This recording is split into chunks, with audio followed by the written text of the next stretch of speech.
You're listening to Rikki and Jimmy on Relationships, the show where we uncover the thoughts and behaviors that are sabotaging your relationship and what you can do about it. Jimmy and I are passionate about sharing the ways that imperfect partners like you and I can shift unhealthy relational dynamics and create closeness. So welcome.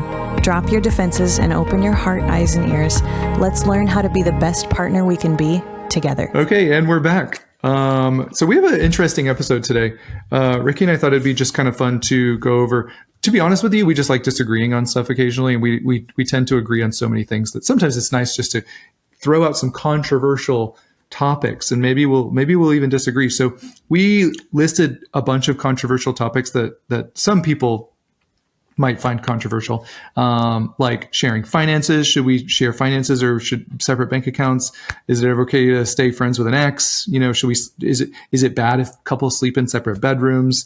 What are some other ones that we're going to cover, Rikki? You can't be a good partner until you're happy single. Separate bank accounts are the key to a healthy relationship. That'll ruffle some feathers. Jealousy isn't love. It's a red flag. These will be fun. I hope we disagree, sure. Jimmy. This will be great. Yeah. Marriage is supposed to be hard. That's a good, that's some people feel like that's, you know, I don't know. It's going to be fun. It's just going to be fun. Okay. Yeah. So we're just here we're just have fun. Where should we start? Let's start with the finances, because that's like the easiest. So should low-hanging fruit. Is it the easiest? I don't know. Is it the easiest? All right. Should couples share finances or have separate bank accounts? Okay. How are we going to answer this so that does one of us just take it on and the other one goes, yeah, I agree with that? Or like, wait a minute. Well, the whole point is that we might disagree, you know? Okay. Right. That's true. All right. Let's brace ourselves to disagree. Here's the problem. Can I give some quick problem? The problem is that Rikki and I are both like kings and queens of nuance. So we're constantly trying to figure out how. We're not usually the type of people that are like, it's our way or the highway. So this is actually going to be really tough for us to just. Yeah, I know. It'll be yes, but no, but you know. Yeah. It'd be funny if we had to play devil's advocate. If we like forced each other to couples share a bank account. One of us has to like take one or the other. That'd be weird. Okay, wait. Anyways. Actually, I love that. Well, okay. So the question is, do couples have to share a bank account? Right. Right. What's your hot take on that? Well, if you're going to word it that way, do couples have to share a bank account? No, they don't have to share a bank account. The question is it better if they shared a bank account? I guess that's the question. And how do you feel about that?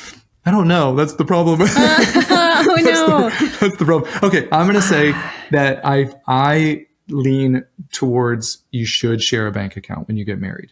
That's just my personal opinion. And I apologize to all my listeners that are like, you know what? I don't like your personal opinion. Well, you're probably not going to like all my personal opinions today. So I'm really sorry. Yeah. This episode is only for people who can handle people thinking differently, some hot takes.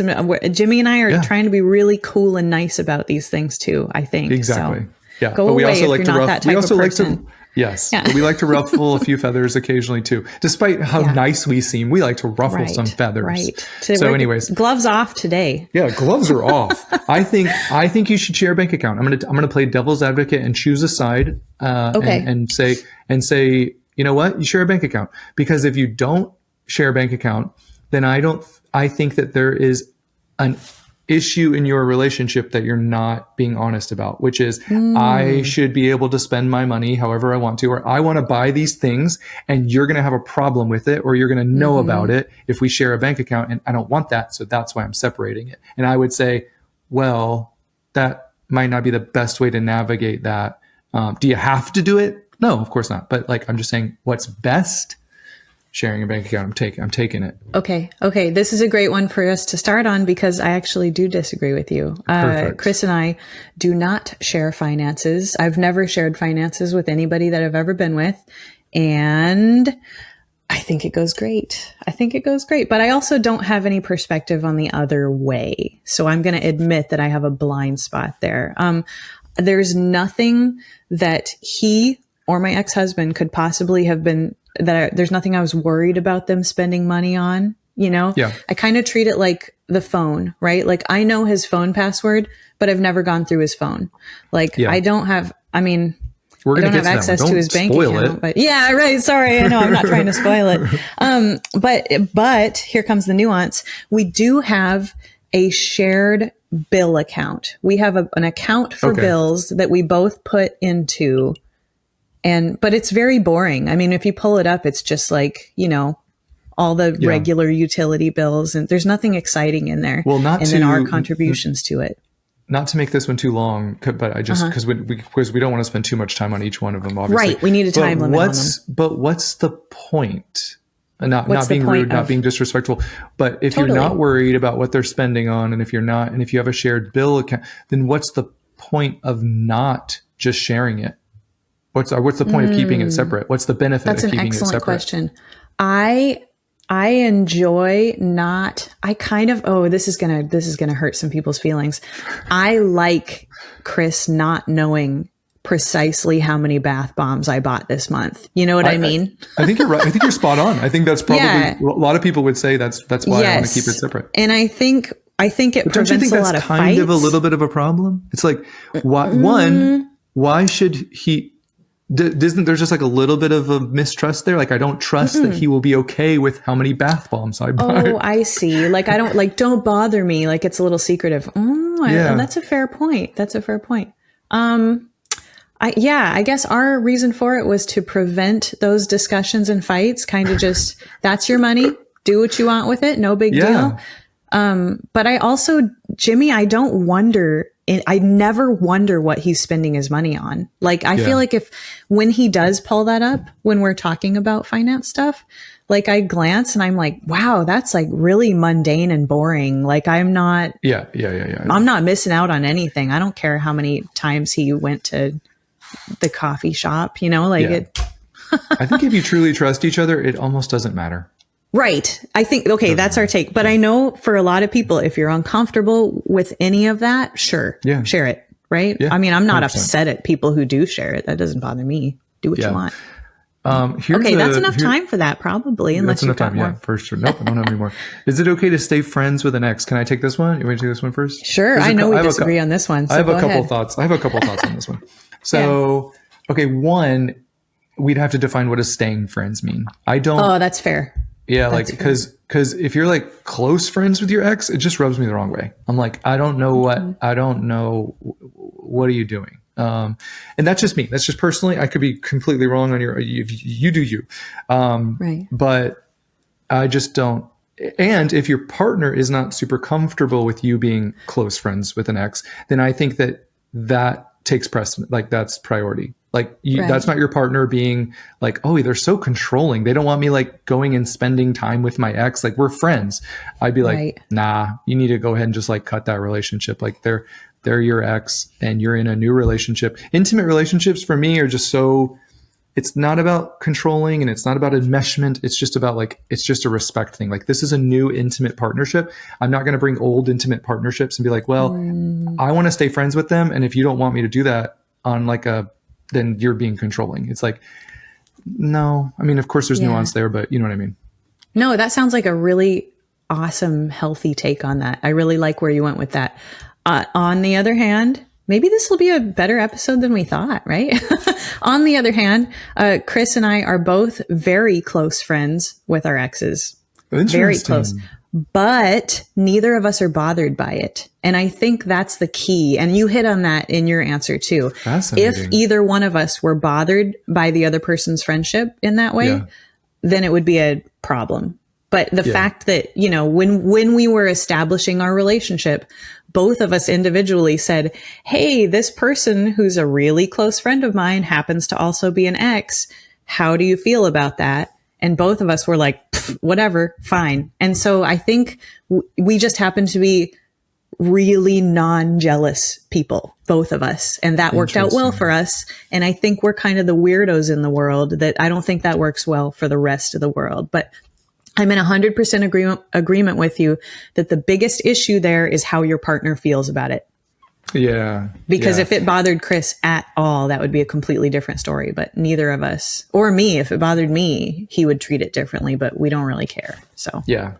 Now, if I can say one more thing because I know what people might say. So I will play devil's advocate and say that some people say, well, it's actually healthy if you're friends with your ex, because your new partner can see that you are like, you're not toxic. You don't think all your exes are narcissists. Like, you're friends with one of your exes, that you were able to mend that relationship even after a breakup. That's very healthy. And I would say, yeah, I can totally see that point of view. So, yeah.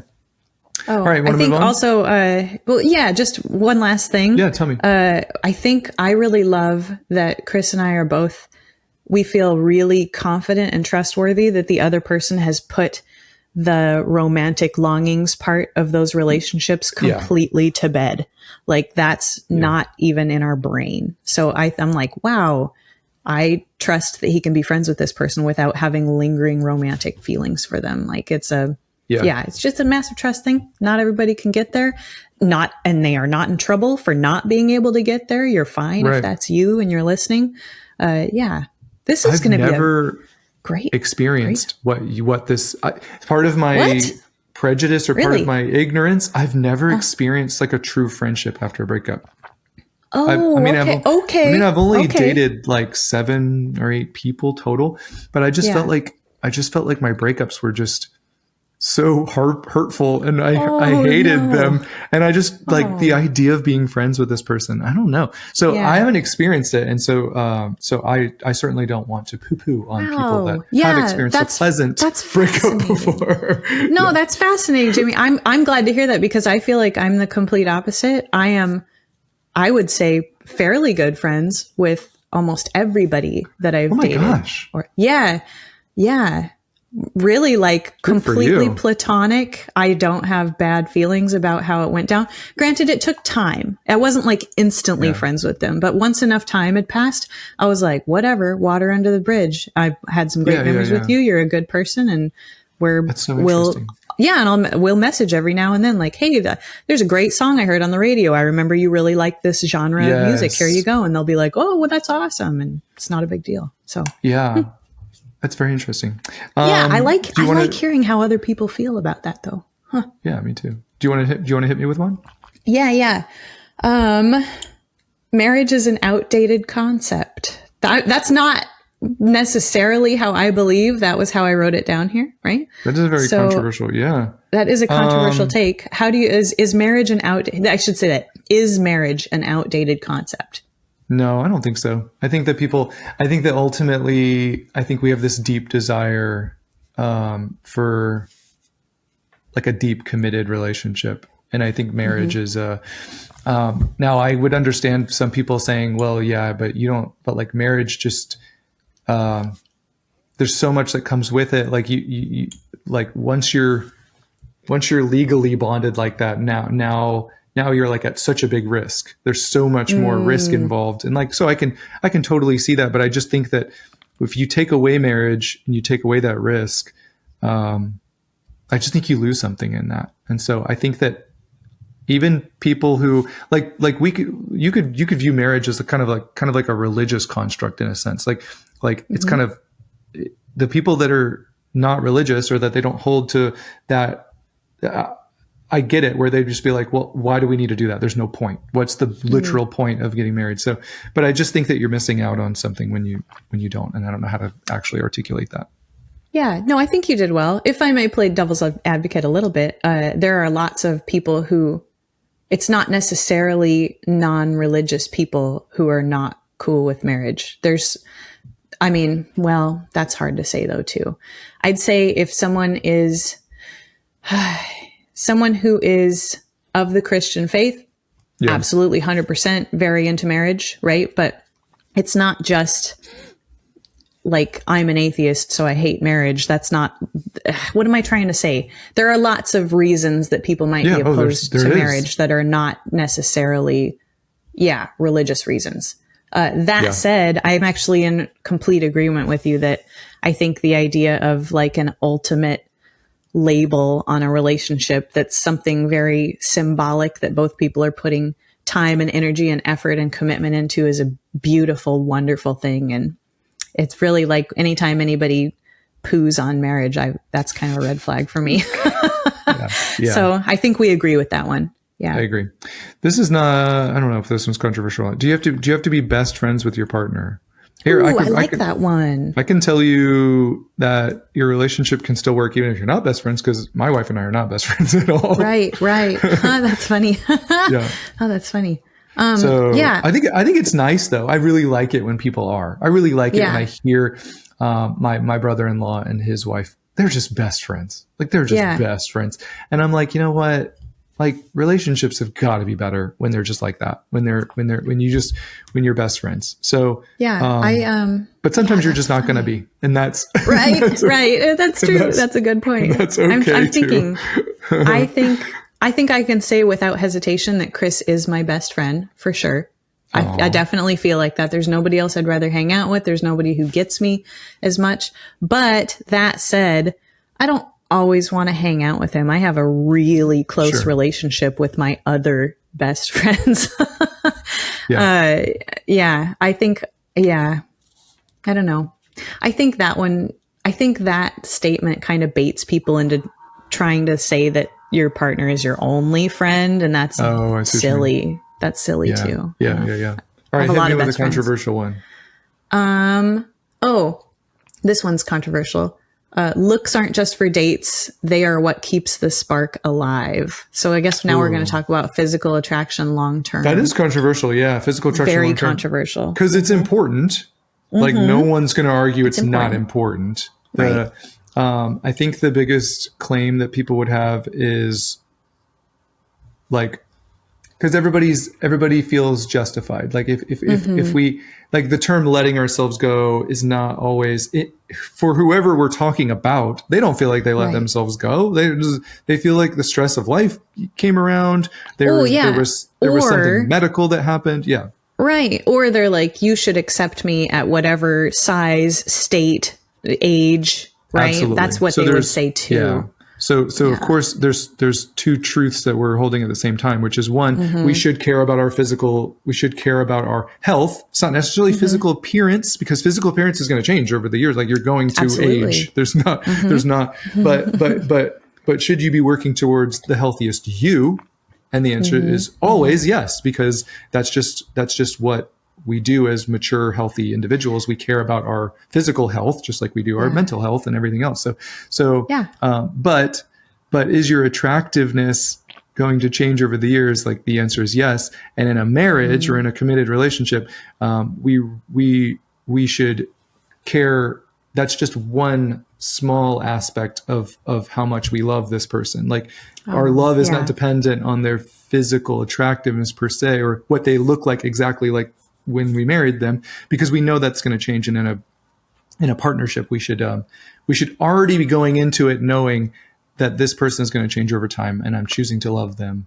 Absolutely. Well said. I think, if I were to play devil's advocate on that one, I would say if I were to just stop caring about my looks, I feel like that would be very unkind toward my partner. If I truly, if it wasn't like a medical issue or or natural aging, right? Like I think if I truly just gave up and was like, well, I married him, so now I don't have to look nice anymore, that would be pretty unkind toward him. And I would feel like he was being pretty unkind toward me if he was just like, well, I got the ring on her, I'm going to stop washing my hair now. You know, that'd be very uncool. So please don't try to justify the love me however I am for being like completely unaware of your partner's preferences or needs. That's not cool. Yeah. That was well done. Yeah.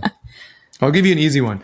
Should we share all of our passwords, or do we respect each other's privacy?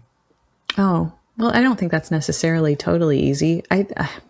Could I say I feel like that's different for all couples, depending on how the trust feels and how their comfort levels are, right? I'm sure even without asking you that you and I do it differently in our marriages. Maybe. No, we're probably the same. You already said the key sentence, which was, my partner has all my passwords and they trust me enough not to go and snoop through my phone. That's what we do. Right. We do have the passwords, but like for an emergency, like what if What if Chris got in a horrific car accident? Like just like should your partner have access? Yeah. Should your partner have full access to your phone? I would say yes, but only because I trust her not to go snooping through it, and I don't snoop through her phone. And that doesn't mean that anyone's hiding anything. So if you're snooping through your partner's phone, there's a big problem. Like, especially when you're like, so that's what needs to be addressed first. So I don't think the problem is, should we share, we're not talking about dating. Like, I'm talking about you're in a committed long-term relationship with this person. But I think I would say yes. Yeah, you should. Yeah, absolutely. You should. And if you're hesitant to do that, if you're like, no, I'm not sharing, like, I care about privacy. I care about your privacy too, but I wonder if there's something deeper going on, Yeah, that's a great question to ask. Yeah. I want to help people out too. I know that a lot of the people who are listening to this are probably like, shoot, I'm kind of a snoop. Like, if we, right.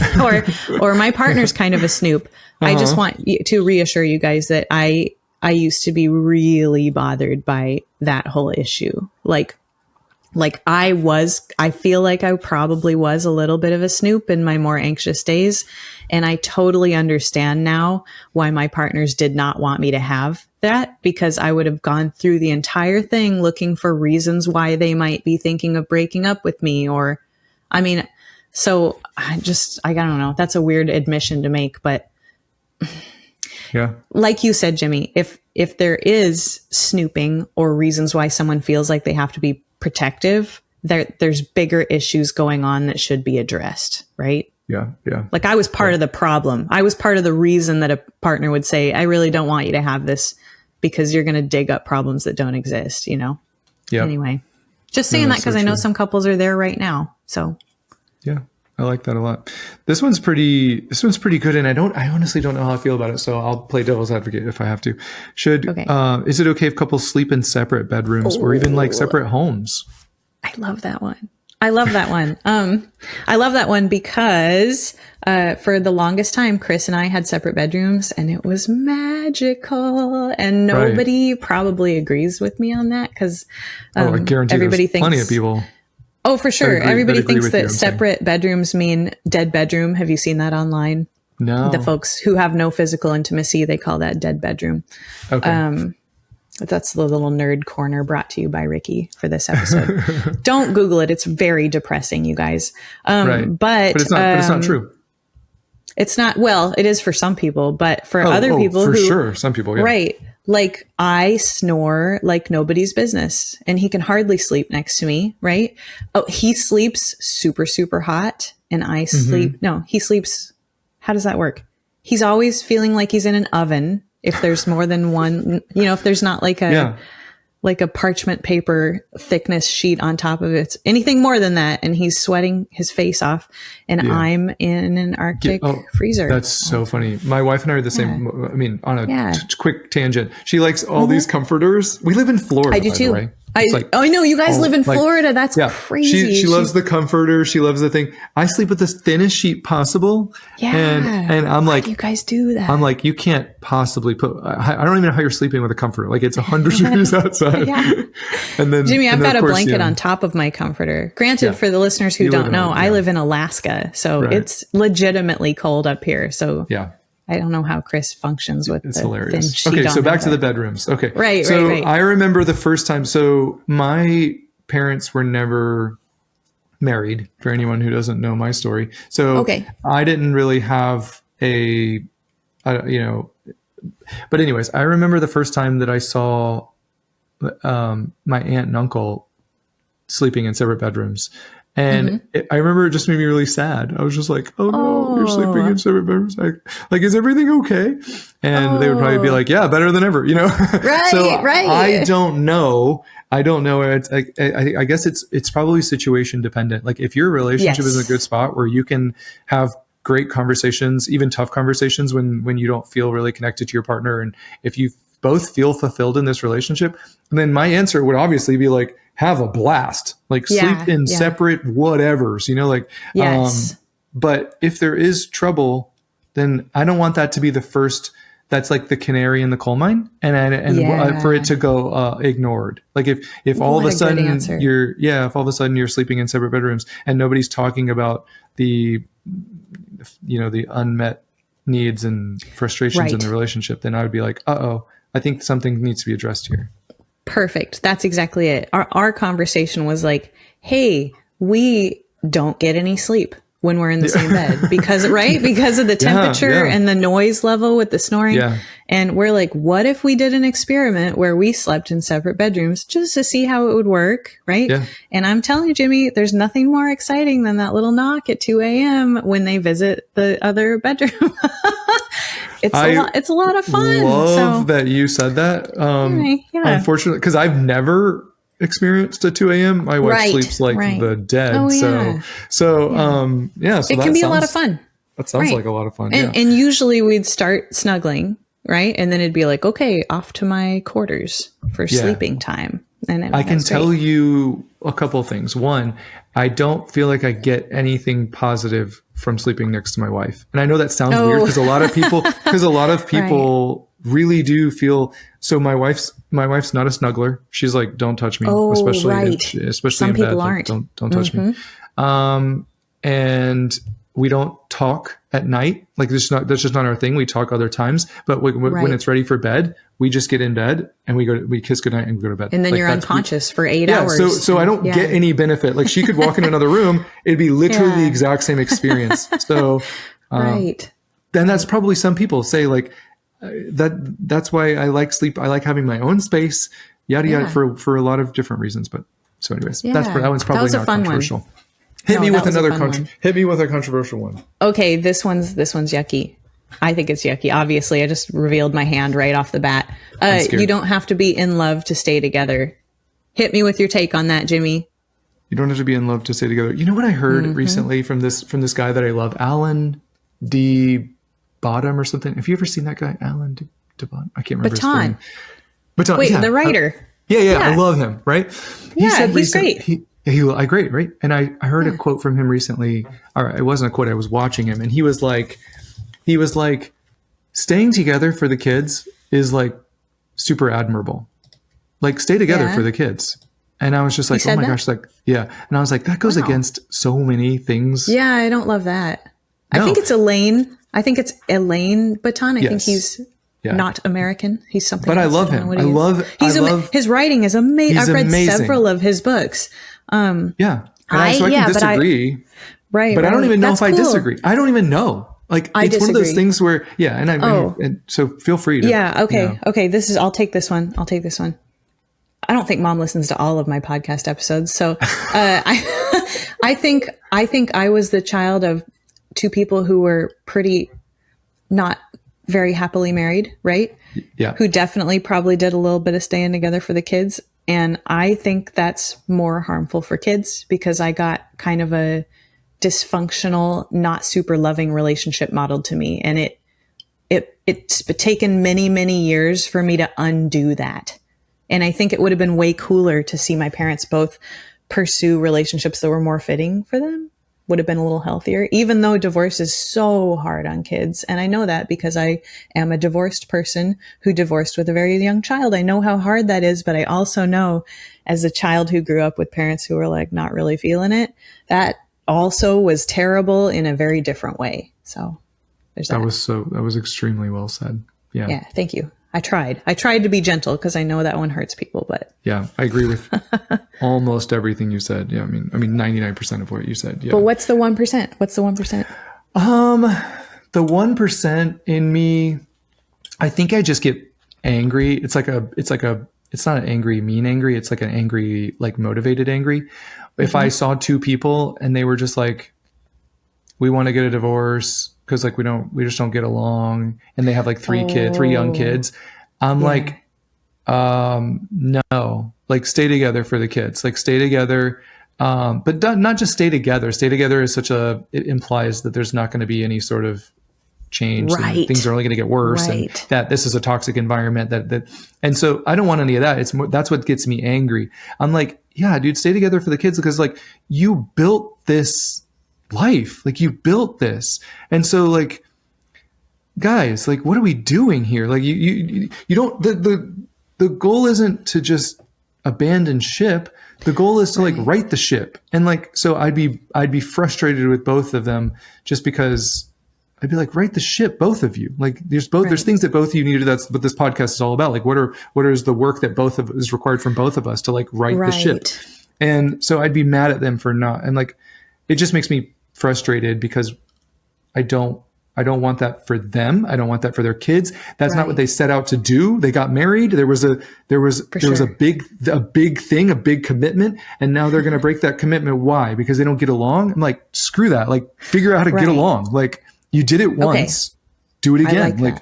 I like that. Okay. Yeah. When I have a disagreement for that as well. Right. Yeah. Yeah. Let's do it. I don't want people to be lazy because some people are just being lazy. Like this, my partner annoys me. They gaslight me. I hate that. Right. Lots of people. They're being annoying. They're not chipping in enough. And I don't want any more of this. I'm going to bail. I don't love that. That's like what you just said. Work on it. Right. Like get your butt to counseling, both of you, and figure it out because this is what you set out to do. But here's the nuance part.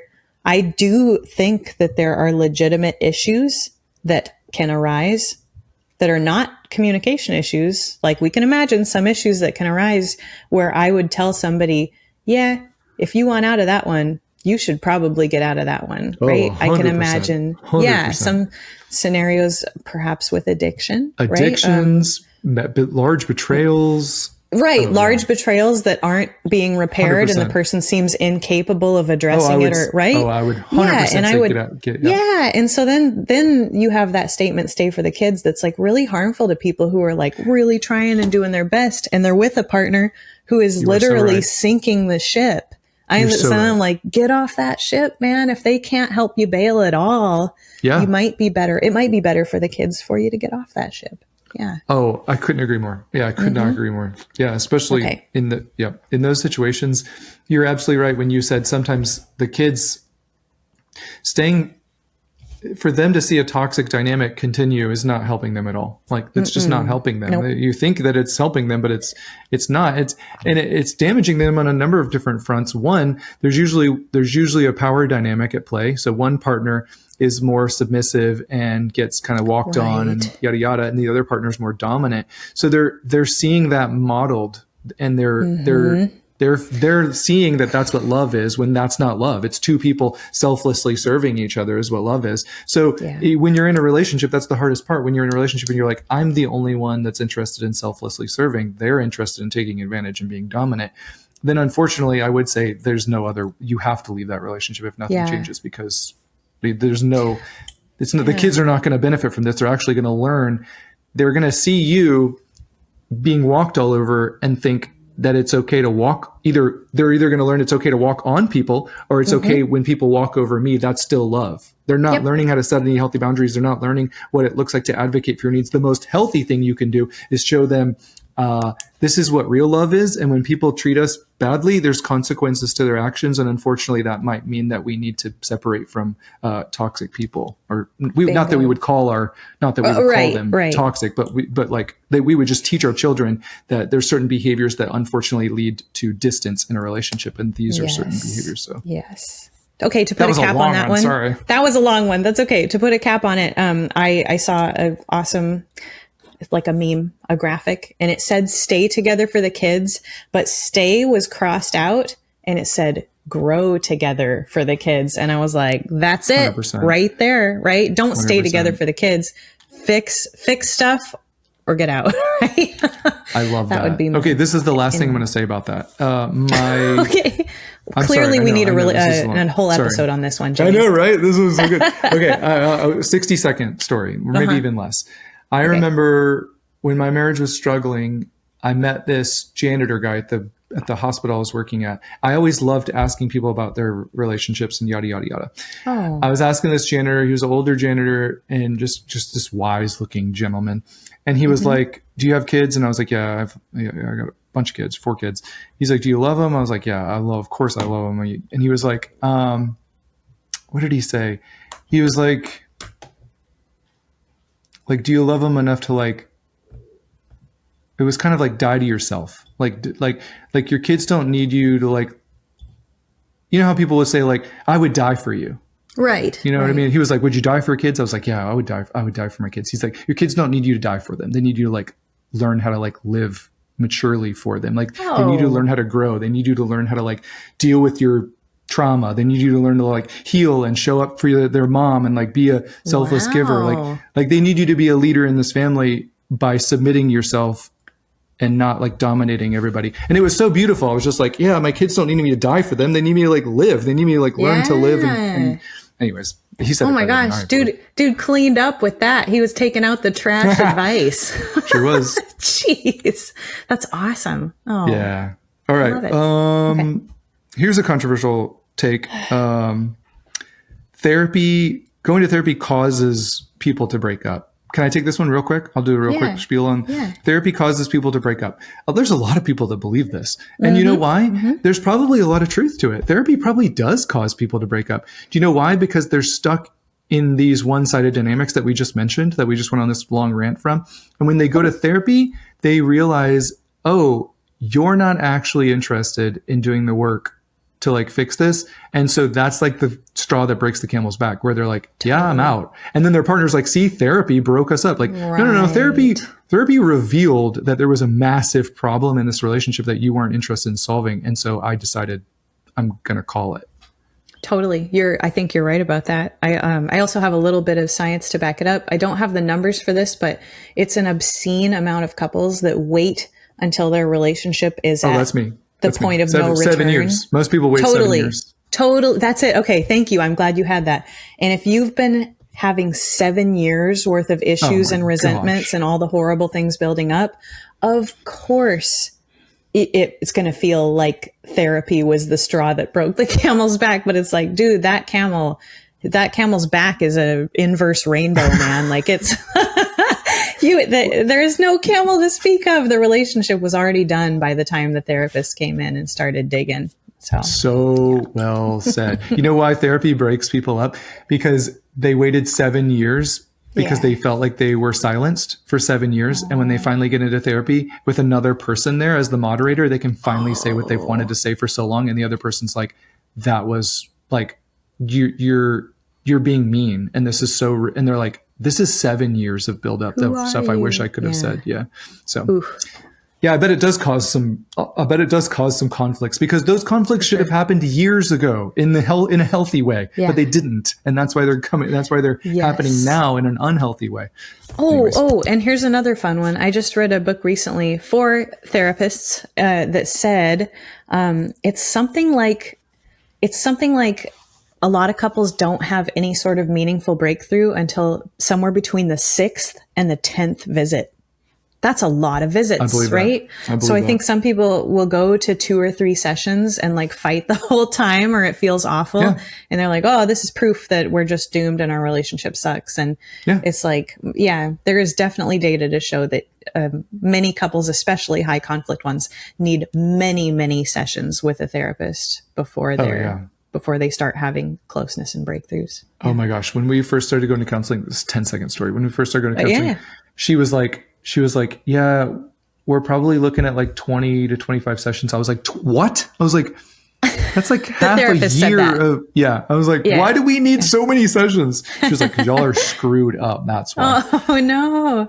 Yeah. Right, and I can say, sorry, go ahead. Oh, but before we move on, my own experience in couples therapy was awful, because I also waited, how long? I think we'd waited 8 years or even more, maybe 9, something awful like that. And he wasn't tremendously interested in changing. He was absolutely not. But also that might cause some of the problem. But I can understand why he wasn't into it, because every time we went, we were truly just finally unearthing the horrible stuff that we had never talked about. And each session felt like our relationship was dying. So I get it. I get it why you wouldn't want to walk into that office. That makes sense. We probably should have waited until a 10th appointment or something, but we didn't. Like many couples, we never went back. And wouldn't have mattered if he didn't have an interest in, wouldn't have mattered, unfortunately. Anyway. Do you want to hit me with one? Yeah. Rikki looked a little depressed on this episode. That was a memory I didn't want to dig up. Right? But, oh my gosh. All this stuff is so visceral and real. And it is visceral, isn't it? It is. It's big time. Let's see. This one's good. This one's good. This will be a good one, Jimmy. You can't be a good partner unless you're happy being single. Look at your face. What are you thinking? It depends on what you mean by happy. Like content, maybe is a better word. Maybe content is a better word. Mm-hmm. Because I do believe that you should be. Gosh, it's so hard. Okay, like I always say, there's two quick truths. One, it's perfectly okay. Like me, I always wanted to be in a relationship. I love being in a relationship. It might have been my anxious attachment, but I wanted to love. I wanted to experience love. I wanted to be, and that caused a lot of problems because I wasn't super content single. Oh, you couldn't be single, right? Like no, you couldn't be single and like enjoy your happiness with there. See, that's the difference. I think I could. Right. So I think that I actually had a decent balance, even though I'm making fun of myself. I always wanted a relationship. I was like, I knew that was the goal. I want a relationship. That's okay. There's nothing wrong with that. It's great to want a relationship. But I also when I was single, I felt content. And I think that, and I don't say that saying that I had it all together because I didn't. As soon as I got into a relationship, I usually picked somebody that was emotionally unavailable and didn't treat me right. And I stayed in that relationship because I desperately wanted to feel chosen and accepted and loved. Yeah. So it's not like my contentment in singlehood actually benefited me. I'm just saying that you really should be content single, because if you're not, if you're like desperately searching for something over here, then you get yourself into trouble, like big time. Mm-hmm. Mm-hmm. That's fair. I'm like you. I love being in a relationship. It's my favorite state to be in. Yeah. But I think you hit the nail on the head when you said it's like, if you're clinging to being in a relationship like it's your life raft, then that's going to cause trouble no matter what. It's going to cause so much trouble. I also loved being single, but I think it's like, like many anxious attachers, sometimes the thing that you love about being single is that you don't have to try with somebody who's being difficult. I was like, oh, this is so easy. I can have the kitchen be messy and everything's fine. No one's bugging me about it. And so it's easy to be single, but I think it's less fulfilling, right? Maybe that's it. That's so good. Yeah. And it's very fulfilling to be in a relationship, but it's a lot less easy. All right, I'm going to hit you with a controversial one. Is it okay to? This one's really easy, and then we're going to pivot to a harder one. So, okay, but they're tied together. Is it okay when people like other people's like pictures online? Like, is it okay it's usually men? Like, is it okay if men follow these accounts where a woman is they're on the car in the bikini and stuff, and they're liking those pictures or something like that. Right. It's not an easy. I'm not being like, no, don't do that. Don't like other women's pictures online if you're a dude. We do disagree on that one. Don't do that. Okay. But I want to shift to is it okay to flirt? Right. The flirt question after this. Right. I think that one also depends on how your partner feels about it. But if your partner feels badly about it, that speaks to a larger issue. I could not care less if Chris liked a picture on Instagram of a lady in a bikini on a Ferrari. That doesn't bother me. You know what I mean? Or whatever kind of car. That does not bother me one You're like, I would probably like it too. Maybe Ferraris are cool. And the bikinis, I like bikinis. So, whatever. But I think if I did care about that, if that bothered me, one, that's a conversation for me to have with Chris, because we're going to be talking about respect in the public realm, right? Like if I felt disrespected by that, like, hey, your actions are disrespecting me as a wife. If that's how I felt about it, that'd be a conversation to have with him. Also, it would be a good conversation for me to have with myself about jealousy and where I might be feeling insecure about things. I love that. I don't really care about either of those things. That it's not an issue for me. So he can do whatever he wants on Instagram. So But now, that's us, you know. I get a lot of messages from people saying, it's usually husbands. I don't get this a lot with the other way around. They're like, my husband looks at other women when we go out, and like I can't get him to he won't acknowledge that he's even doing it. So now what am I? So like I'm at and that's just a quick aside where I'm just like, I don't know what to tell you. If he won't even acknowledge that he's doing it, then like you're kind of Jimmy. You're a guy. Does he know? Do you think he knows? Yeah, I think I would okay. if I had to put money on it, I would say that he's lying. He knows he's looking lying. At other. I just don't feel like I just don't feel like how are you not if you're staring for too long. I mean, you only need. You can notice someone is attractive. I can notice other people are attractive. That's big difference than just me just following them around the room and then being like, Creeper wow, eyes. you're really gawking at that person. No, I didn't even. No, I'm not. No, I didn't. Oh gosh. Right. Okay, I have a fun one. I have a book to plug for my book nerds. The Male Brain. I'll have to Google it real quick to get the name because I don't remember. But The Male Brain and The Female Brain are a couple of my favorite books. They're quite old now, but did you know, Jimmy and the rest of the audience, that men actually have a section of their brain, the author was a neuroscientist. You guys have a section of your brain that's larger than women that is specifically meant for finding sexually attractive things out in the world. It's a piece of your brain is bigger than ours. So the author was saying... That makes sense because I'm really good at it. Yeah, right. I feel like I'm not very good at that. But the author was saying, like, I'm not saying this gives your guy free reign to look at whatever he wants. Absolutely. I'm just I'm just saying maybe give him a little slack because it's actually physically harder for men to not notice that, you know? Yeah. There are physical things there. But really, like, I mean, I don't know if it really bothers your lady, you're not going to work on that. Like maybe work on it 100%, if it really bothers your 100%. Wife, right? Let me tell you what your work is. If your wife tells you that you look at other women when you're out to dinner, I want you to lock eyes with her, or you can look at your food. Those are the only two things I want you to look at. When the waiter is asking you what you want, you don't look at them. You look at the menu. I'm saying you need to go the extra mile. Don't dial it. Don't dial it down just a little bit. Okay, I'll try to like not gawk. No, how about you not look at anybody else except for you? Or get with somebody like me who doesn't care about that stuff, right? Like if you're like, I want to look at whoever I want to. There are people out there who don't care. I don't care about that. It's not a threat. It's like, whatever. I love that. I don't care if he's noticing that was really good. Beauty. I mean, I don't want him to creep anybody out. That would make me upset.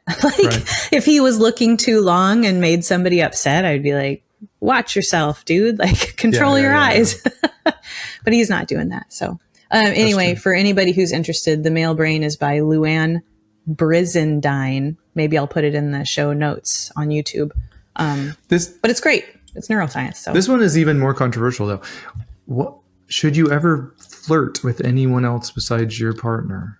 Okay, I'm taking it, Jimmy. Take it. Relationship dependent. I believe that wholeheartedly. If either partner has a problem with it, that's a full immediate stop. I like that. But the audience will not be shocked to hear. Chris and I don't care about that. That's like whatever. I think we're like next level. I think we're like next level trust because I really am like whatever. I think a little flirting is harmless. That's for my relationship. I can already hear the YouTube comments flooding in, and I'm sorry, guys. But also, like, I mean, we are like the 1% weirdos for sure. Like, if it bothers either partner even a little bit, you nix it and cut that off immediately. I love that. Yeah. Or you get with someone who doesn't. Or you get with someone who doesn't care about it. Mind. Yeah. It's definitely, it's like, I can see it as a slippery slope. For sure. And then I can see and then I can see it as what's the intent behind the flirting? Because some people would look at me like I'm a very, I was going to say flirtatious, the worst word to use in this guy. Like I'm just very like extroverted, like at a party, gregarious like, and welcoming and friendly. Yeah. Like by definition, I'm flirting with both the guys and the girls because if you get a couple drinks in me, which I don't ever drink. So when I do, like, Frank, I'm like flirting with everybody. I'm like giving hugs to everybody. So so you could make the argument that Jimmy's very flirtatious with everyone. He doesn't matter. Doesn't matter what you are. He'll flirt with you. So it all depends on, well, what's the intent here? Like, for sure. Yeah. Cause I'll tell you a quick story real quick, if we have a second.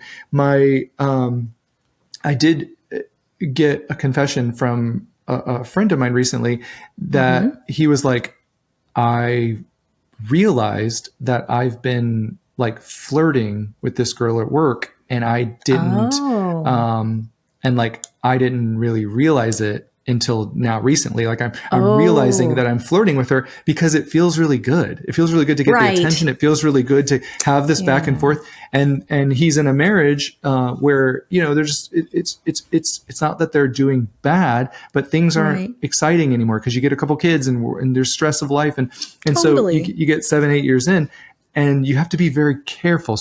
And he was very mature about it. He was telling me in a confession, like, I don't want this to escalate anymore, so I'm going to back that off. But I did notice it in myself that it felt good to flirt with this person and have this back and forth. And so I would say, like, you have to be really careful in some relationships, not yours, obviously, but in some relationships, you have to be really careful that when you're flirting with somebody that you notice, like, I really like the way this person is interacting with me. And I kind of like am going out of my way to see them when I'm at work. I go to their department so I can see them. I make sure that I'm at the water cooler at the same time.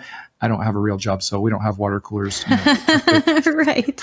The nurse's station where I used to work, I make sure to get my patients with next door to their patients so we can like interact. It's like, you really need to be careful. But if we're just talking about like, they just like to have a good time. They're affectionate with like other people. There's a big difference in like what we're going to define and the intent. You explained that so well. And honestly, Chris and I have to be careful with that too, because even though we feel great about our relationship and our closeness and it's fun, I have to be careful about my fun. I mean, I hate to even use the word flirty, but I know what you're talking about. The way that I interact with people that could be interpreted as flirty I have to be very careful that they're not reading too much into it and trying to escalate anything. That's true. So, and same with Chris. He also has to. Being a person who's very welcoming and flirty, it's a blessing and a curse. Like, you also have to be a kind of a gatekeeper and know your limits and know when you need to shut an interaction down. I like that. So that's delicate. It's not just a flirt free for all over here in the Chris and Rikki household. We have to be careful with that too. Do you have, what about this one? This one, let's not take too long on this one, but are long distance relationships doomed? You know. Oh yeah. I think that's an. What if your answer was yes? Yeah. No. That's not my answer. But I think that's a really funny easy. If it was, though. That's a really easy one for people to try to say yes or no to, and I think that's entirely dependent on two people. I know, I've seen some people that can really make it work, and I've seen some people where as soon as it goes long distance, you're like, you guys aren't going to make it. Yes, exactly, and I think that's up to the people. Yeah. There's definitely something that's required. I don't know enough about those relationships to really pinpoint it. You really have to. There's just something in there. I could throw some things out because Chris and I do so much long distance. For the new listeners, Chris and I have about 1/3 of our year is long distance because that's why you guys get along. It really is. It's the secret sauce, but for us anyway. But one of the things that makes a long distance that you need in order to make long distance work is fantastic communication. And, if either person can't communicate when they're feeling lonely or they're upset about stuff, that long distance relationship won't work.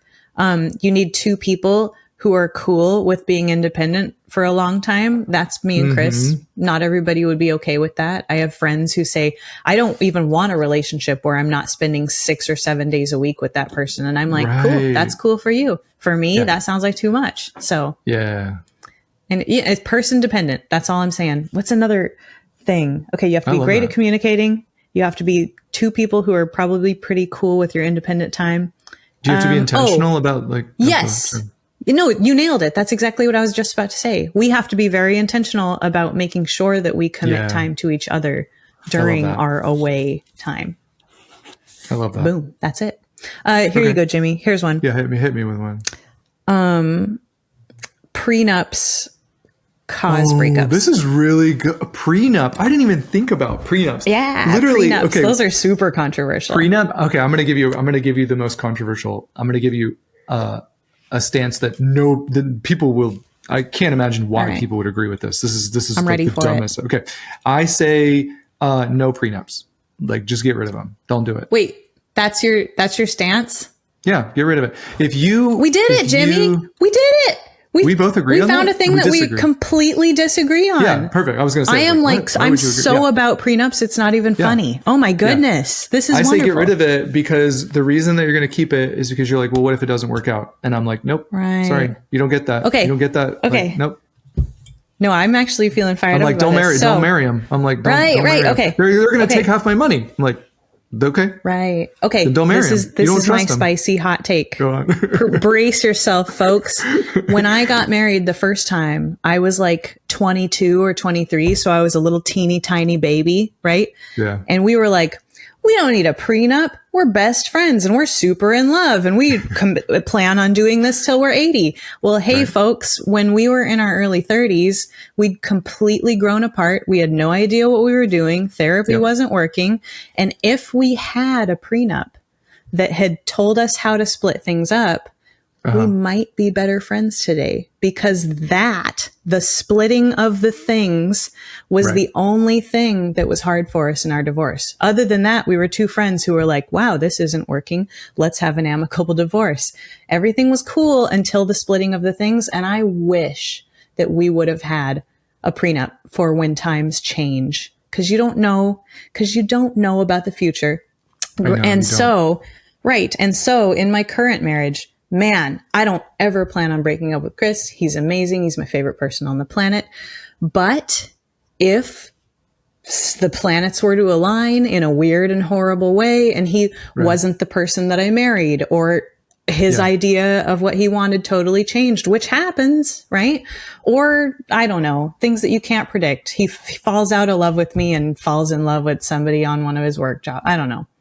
Things happen, folks. That's all I'm saying. And I think that a prenup could be the reason why we could still be friends after getting a divorce. And so I said, when we were getting married, I said, I would like a prenup because I don't want that to be something that hurts in case things don't go well in the future, because I want to still be friends with you. And that made it tough the first time around. So that's my take on it.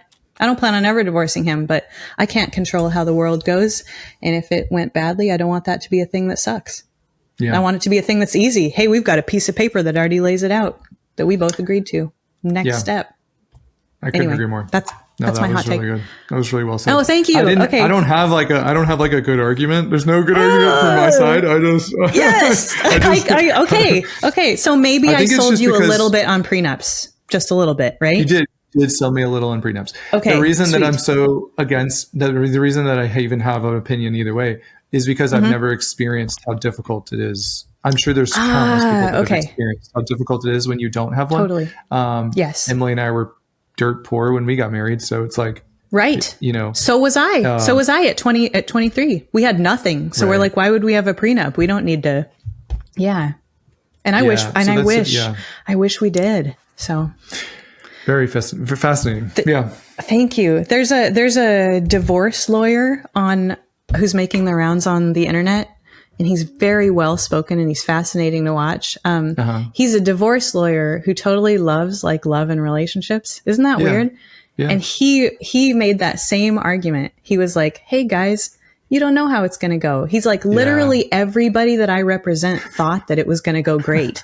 And so he's like, why would you make one more thing for you guys to fight over? Like, just even if it's the shortest prenup ever, having a document so that if things go bad. Anyway, now I'm on a soapbox. You know what? I actually, you know why I like that idea for a number of different reasons, because nobody thinks it's going to end. Like when you talk to people. And so I don't even know if I'm like for prenups, but I'm for them sitting down and having a conversation on what if this ends, what are we going to do?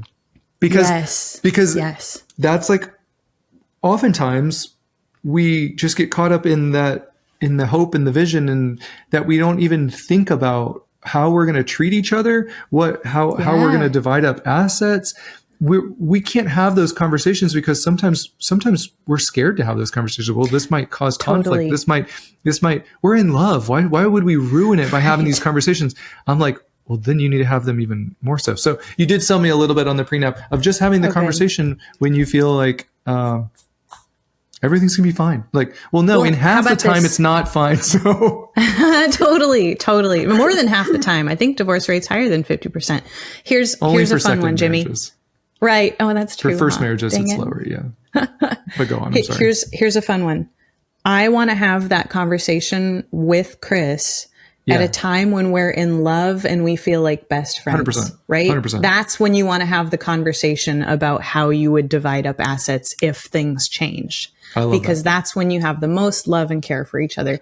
Because let me tell you from experience, when you're waiting until you're 8 or 9 years in to have that conversation and you're in couples therapy and it's going badly, that conversation is a lot less fun and you're making decisions that old you would not even be cool with probably. So you couldn't be more spot on. Couldn't be more spot on. If that's what a prenup is, then sign me up. There it is. That literally, a prenup is literally just how will we treat each other? How will we treat the things that we acquire? That's it. And man, that conversation with your best friend who's going, I don't ever want this to come to fruition, but let's make sure that when it does, we're still friends. So, you know what I was doing? I was naively thinking, and I'm sure this is part of the prenup, but maybe I disagree with part of the prenup. But let's say you're a millionaire and you're marrying someone who doesn't have any money. Okay. The millionaire says, I'm going to get this person to sign a prenup that says if we get divorced, you don't get any. You don't get the $1 million that I have in the bank right now. Okay, because not for that's important. Then. No, you're not for that part of the prenup. I don't love that because there's so much that I don't know. Well, that's like a control thing, right? I can empathize with someone who comes in, like, who's marrying someone. Like, they're like, well, what do you want me to do? Like, I've worked my whole life to build up $1 million, like, in the bank. This is what I'm going to, maybe they have kids from a previous marriage. Like, part of this is going to go to my kids. Part of this is yada, yada. Totally. Like, I don't want to just sign over half of that to you. If you divorce me a year from now, that you get $500,000 for what? Like, so I can understand that being included in some things. But I also can see the other side of it, which is like, don't marry someone if you just don't trust them. Like, this person's going to screw me over. For sure. I'm like, well, I'm totally on board with you for that. Like, if you're trying to marry somebody and they're like, well, I'll marry you, but you don't get any of my stuff. If it's like, whatever, you got to use that voice for that person, because that's so awful. Well, come on. This is not a union that you're getting into. Anyways. Okay. Right. Let me give you an easy one. This isn't that controversial, but to be honest with you, people might think that it might apply to them. I wrote down, is yelling ever okay? Because I just feel like some people think this doesn't seem controversial, but some people think, oh no, yelling is fine. Like, maybe they grew up in a home where they yelled a lot together, and their partner complains that they yell, and they're like, I don't yell. Like, oh my gosh, I'd raise my voice a little bit. Like, you're being so sensitive. So I'm gonna say no. Yelling is not okay. Even if you're not name calling, I'm just saying, like, just yelling. I'm right. Like even the Gottmans. You read a lot about the Gottmans. They'll say that some couples just have passionate arguments, and that's okay. Sure. And that's one of the areas where I disagree. I'm like, no, don't have passionate arguments. They don't need to include yelling. You don't need to yell at your partner. What are you yelling for? Well, I just get fired up. Okay. You can get fired up about stuff, but you need to be, like, very careful. Though there's a very fine line between yelling, because Gottman would also say that you're not allowed to have any criticism or contempt. When we yell, it's kind of like we're getting into a boxing match and we're starting to hit harder. It's like you can hit controlled punches, but that can get out of hand very quickly is all I'm trying. That's a stupid metaphor, but you know what I'm saying? Like, I'm just saying that you can get yelling is it's like one step over from like contempt and criticism and like blame and stuff like that. So why are we yelling? We don't need to yell. So what is the purpose of the yelling? Okay. This is exciting. Let's mark this day as a time when both of us disagree with the Gottmans, who probably literally everything else they say, I'm like 1,000,000% on board with. But for that one, I think I would agree. And what a wonderful point you brought up, that if you're yelling, look at why. right? Are you yelling because you feel like your partner sucks at listening to you? Are you yelling because you feel like you need to make the point regardless of what they think? Or there doesn't seem to be any good reason for it. That said, right, here come the nuance police. If you're like two super boisterous, loud people and you're yelling with each other feels like fun banter and the relationship is like, I don't know. Right. Better for it in some weird universe, by all means. But I think for 99.9% of people, the yelling is usually a sign that one person doesn't feel listened to, and that's bad news. I love that. Yeah. Do you have another one? I only have one more, so we can get through a couple quickly. Did we? I feel like I said this, but I don't know if we addressed it. This one is you don't have to be in love to stay together, but I think that was our one where we talked about the parents who were staying together for the kids. Yeah, we took that one. Yeah. Okay, well, just to circle back to that one just a little bit, I do think there are, what do they call them? There are marriages or relationships where people are not in love with each other. And it's not like, I'm not talking like a marriage to like scam the state to get insurance or anything. I'm talking like, I don't know, maybe like two people who are asexual perhaps that are like, what did I see? I actually just saw a pretty neat video of two people. They were platonic friends and they married each other because they wanted to raise a child together. And that would be easier. Totally no physical anything. They're just buddies. So there's all kinds of weird, which I guess would probably upset the people who believe marriage to be a sacred union between romantic folks. I think we're way past upsetting people on this episode. The whole point is to upset some people. I know. I'm sorry, folks. Man. Okay. Do you have to? Here. How about this? Okay. I can answer this in a way that doesn't upset anyone. Do you have to be in love to stay together? Only if both people are cool, completely cool with there not being love. If both people are totally cool with that, do what you want. But if even one person is not okay with that, that's a big problem. Do you hear how much of people pleasers we are? Is this the only reason this is working? Because we're massively. You said, how can I answer this question that won't upset anyone? Do you understand? That's my entire life. That's my. I feel like Jimmy. What video can I make up that won't like really upset people? I did do a video recently because I read a quote from the Gottmans that was like, men by and large are the crucial factor that determines whether a relationship succeeds or fails. Yeah, and he loves that quote. Yeah, and I was like, that'll upset some people. For sure. Yeah, So I did upset. I tend to upset more men than I do women, and I want to change that. I want to pick on them. I'm going to pick on the women, but I do really enjoy it. Sometimes I write out a skit. This is a little side tangent because you can tell it's the end of the episode. I get a little tipsy at the end of the episode. Sometimes I write out a skit, and in my mind, it's the man and the woman, and then when I go to film it, I just reverse it. I'm just like, you know what? That's wonderful. I'm like, reverse it. Because this happens in all relationships. Like, women get defensive. I mean, I'm talking to one of them. No, I'm just kidding. I'm a defensive woman, for sure. I'll own it. Yeah, I'm talking to one of them. Thanks, Jimmy. Jeez, this is the end. We said the gloves were coming off. Right. No. You are really good about owning that part of your, like, hey, this is an area where I need to work on. We all should look to you to emulate someone taking accountability. Sometimes even I can get a little biased, and I'm like writing the male character as being a little bit more defensive, or the one that shuts down, or the one that shame spirals. So sometimes when I go to film, I'm like, just reverse it, because women do that too. Like, there's not, and that usually resonates. The last tangent. The crazy thing about my channel is, like, I don't just want it to be an echo chamber of women hating on men. That's like the worst thing that I would want. So for sure. Especially if we want our male partners to listen to me, because they're like, well, you're a guy, you're talking about emotional connection, I want my guy to listen to you. Well, then the last thing you should do is just send him videos where I harp on him all the time. Nobody wants to get videos like that.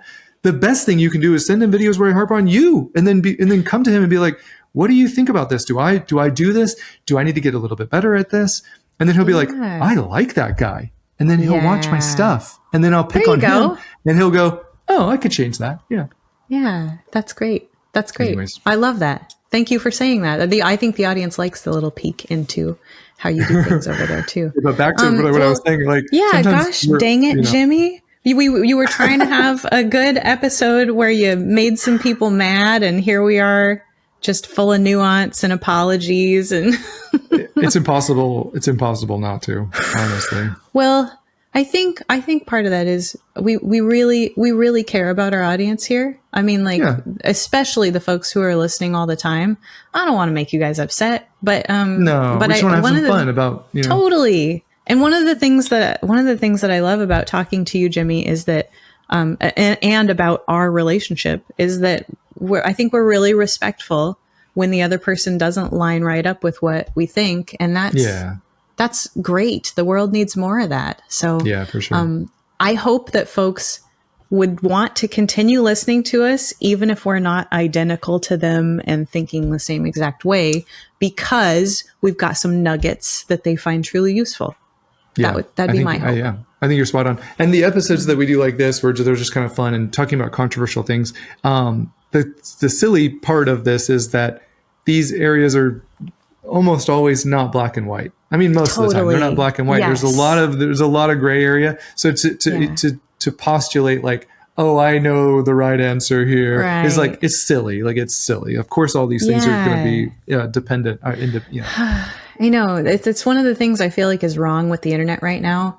Those hot takes, the very black and white, one-sided hot takes, they get clicks, they get views, they get follows, but they're not making the world a better place. And they're not giving us a realistic view of what's really going on in love and relationships.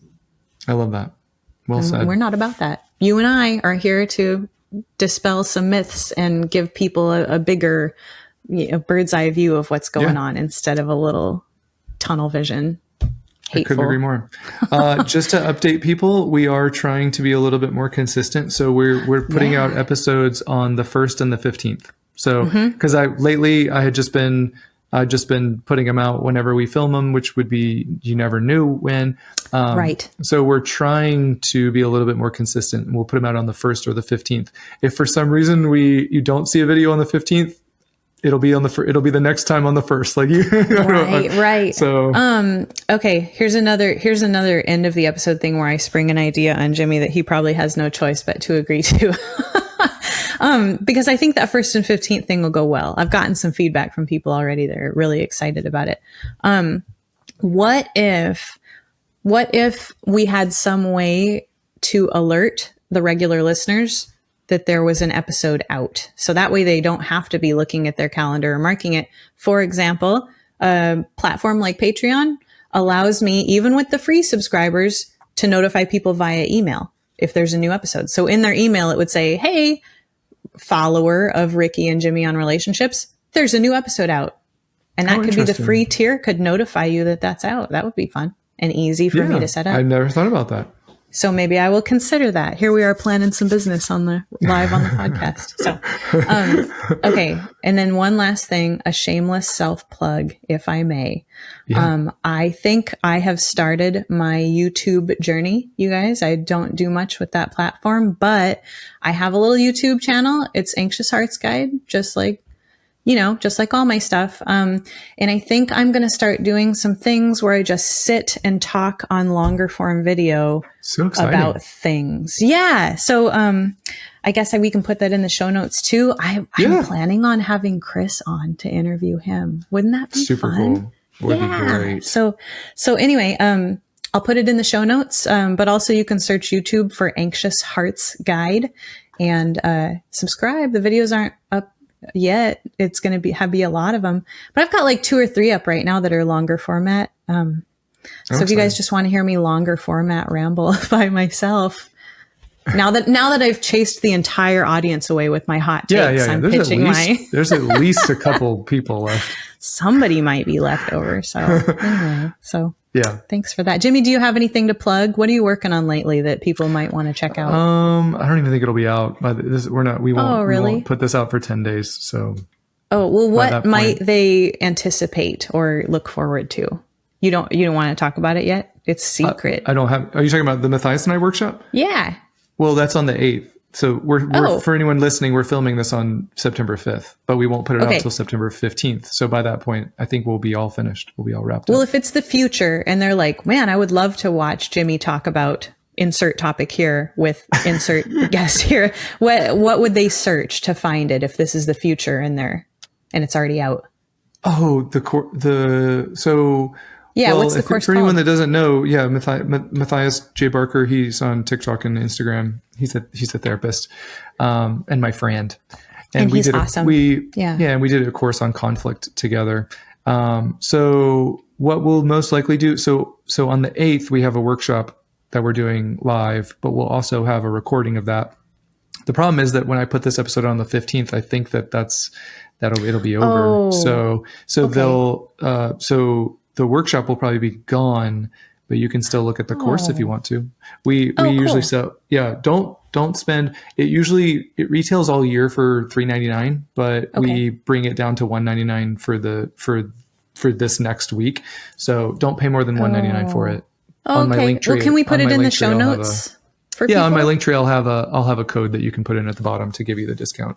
That's great. Okay, we'll put that in the YouTube show notes, just in case if you're listening to this and you're like, I would love to hear Jimmy and Matthias talk about conflict. I'm sure a lot of our listeners would. We'll make that available to them. That sounds cool. Sorry. I hopefully you caught the free workshop that that we're doing to promote it. But if you didn't, you'll get the next one. Right. But I think, this is good. The end of the episode is a great place for us to talk about what's going on. And see, that's a little less people pleasing of us, isn't it? To pitch our, hey guys, we've got other stuff happening. I think that's perfectly appropriate. Let's talk about the most controversial one, actually. No. I was about poor to Rikki get was literally ready to... You saw my eyes. I was terror and excitement at the same time. That's your screenshot for the episode. Love that. All right. Well, this was fun. Send us some requests of what we should talk about. Yeah. Hot takes or regular questions. Any of that is great. I think that's thanks for listening, guys, and let us know how the 1st and the 15th stuff is going for you, or if you'd be interested in signing up even for a free tier of something like Patreon where you get notifications. I think that would be fun and easy to implement. Okay, cool. We'll see you next time. Stop talking now, Rikki. It's over. No, it's fine. All right, we'll see you guys later. Bye.